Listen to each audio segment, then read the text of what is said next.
There is a pattern in history that has destroyed three major superpowers in the last 500 years, a kind of invisible template. And right now, in 2025, the United States is following the exact same steps, making the exact same decisions, almost as if repeating, stage by stage, a script that has led to disaster every single time before. In 1590, Spain was undeniably the wealthiest empire on Earth. They controlled half of the world's gold and silver. Their army dominated Europe. Their currency opened every door. And just 80 years later, they went bankrupt. They were dragged into a decline they could never recover from. In 1914, Britain was at the height of the largest empire in human history. The empire on which the sun never set was not an empty phrase. The pound sterling was the world's reserve currency. But 40 years passed, the empire vanished, the currency collapsed, and Britain became America's junior partner. In 1991, the Soviet Union was still one of the world's two superpowers: nuclear weapons, global influence, satellite states across the world. And then, in exactly 900 days, its existence ended. Not because of a war, entirely because of economic collapse. 3 times. 3 superpowers. 3 total collapses. And they all followed the same sequence. And here is the point that should truly shake you. The United States has already completed 5 of these 7 steps. We're not approaching the pattern. We are in the heart of it. This is the story of how empires die, why they always think they're different, and why mathematics tells us that the next turn is ours. And this is happening much faster than anyone wants to admit.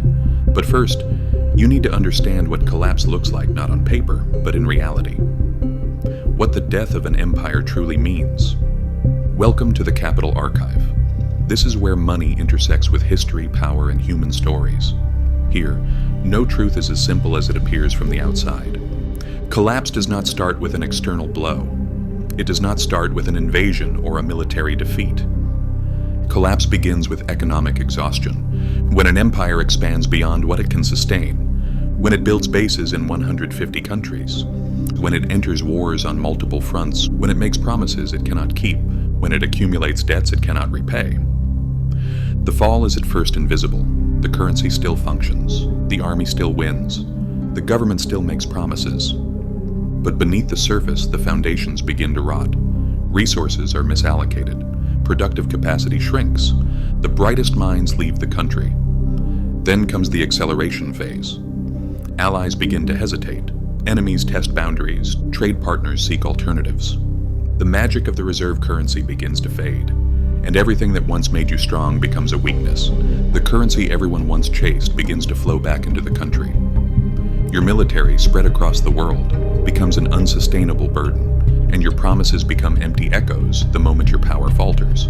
This is not a theory. This happened in Spain. It happened in Britain. It happened in the Soviet Union. And the reason was the same in all of them. They believed they were invincible. They overextended militarily. They debased their currency. They accepted reality too late.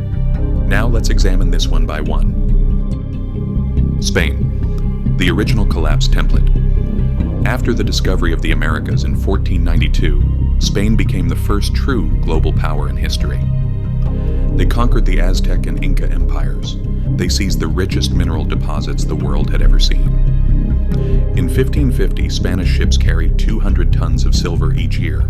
By 1600, this amount exceeded 400 tons annually. Spain controlled Europe's money supply. The Spanish real was the reserve currency of the era, and everyone wanted it. And the pattern begins exactly here. A nation that controls the world's money and believes that makes it invincible. Philip II, who ruled from 1556 to 1598, was the wealthiest monarch in history, and he used that wealth to expand the empire.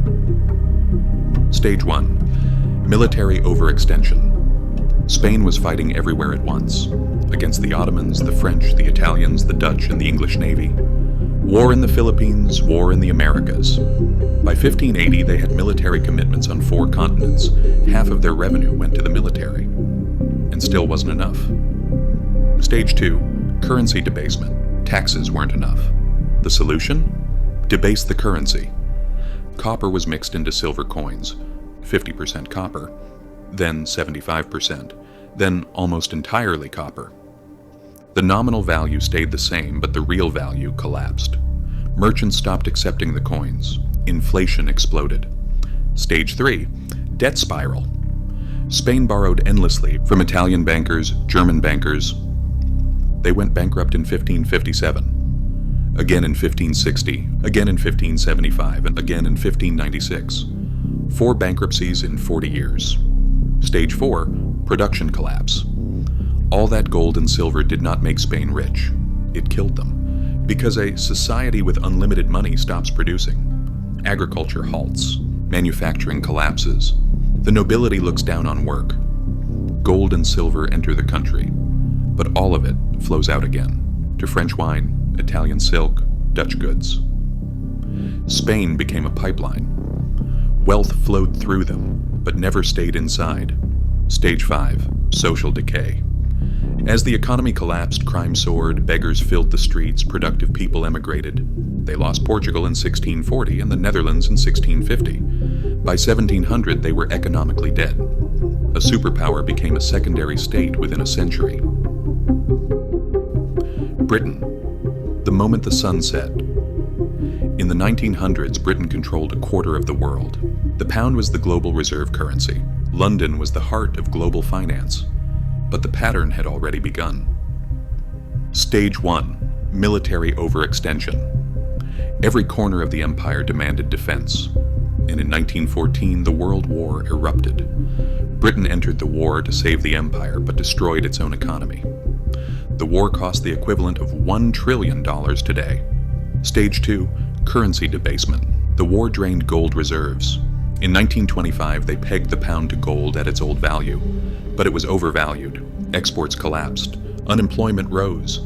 The economy froze. In 1931, they abandoned the gold standard. The pound lost 25% overnight. Stage 3. Debt spiral. Britain couldn't pay off World War I debt before World War II began. By 1945, it owed more to the US and Canada than its entire GDP. Stage 4. Loss of empire. In 1947, India was gone, then Africa, the Middle East, Asia, the Caribbean. By 1970, the empire was gone. Stage 5. Currency collapse. The pound kept falling. The reserve currency became a regional currency. Britain turned into a museum of what it once was. The Soviet Union, a 900-day collapse. After World War II, the USSR became a superpower, but the economy was rotting from within. Stage 1. Military overextension. 20% of GDP went to the military. They spent money on every front to counter the United States. Stage 2. Economic stagnation. By the 1970s, growth stopped. Technology lagged. Agriculture failed. They imported grain. Stage 3. Currency collapse. The ruble was not a real currency. Nobody trusted it. The state couldn't import goods without spending gold and oil. Stage 4. Loss of empire. In 1989, Eastern Europe broke away almost instantly. Stage 5. Total collapse. On December 26, 1991, the USSR ceased to exist. From superpower to nothing in 900 days. America. The empire inside the pattern.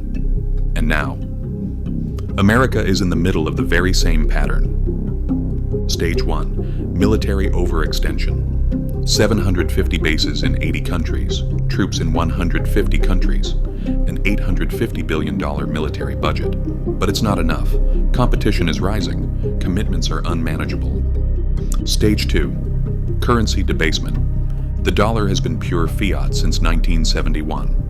The money supply has increased 400% since 2000. Since 2020, $6 trillion was printed. The dollar has lost 98% of its purchasing power since 1971. Stage 3.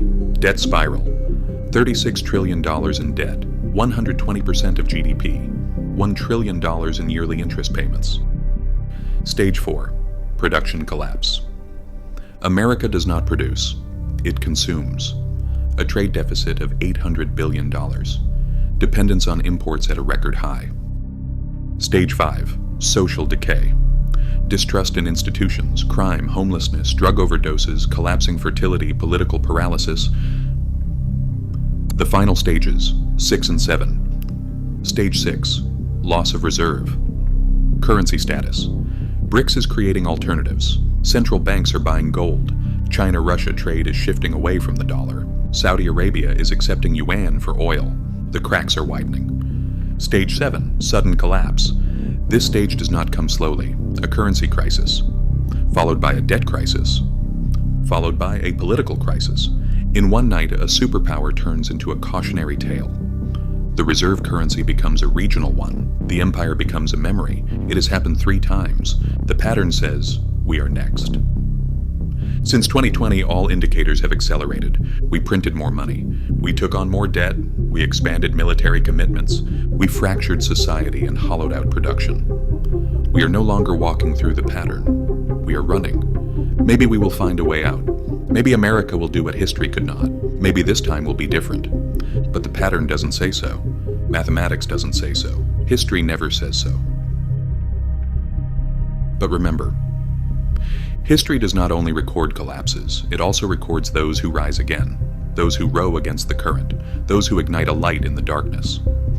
Every empire falls because of its own mistakes, but every society can save itself through awareness. The uncertainty we face today is also one of the greatest opportunities history offers. A chance for a new beginning for anyone who opens their eyes, seeks to understand, and chooses to learn. Because even in the middle of collapse, the strongest are not the ones with massive armies or giant economies, but the ones who can see the truth. The ones who cannot be deceived, who question, who understand, who prepare. History has shown us again and again, it is not the masses who change the future of a society, but the ones who notice. If everything you see today scares you, know this. It's not a bad thing. It is the first sign of awakening. Anyone who develops themselves grows stronger with knowledge and learns to read the world. Becomes part of a rebirth, not a collapse. And that is why we are here. To open the dark pages of the past and find the light of the future. Your task is to show the courage to carry this knowledge. This journey is far from over. There's much more to tell. And know this, power belongs to those who know the truth. So, to follow this story together, to see the coming storm before it arrives, and to strengthen yourself. Don't forget to subscribe to the channel, like the video, and stay with us for the rest of this series.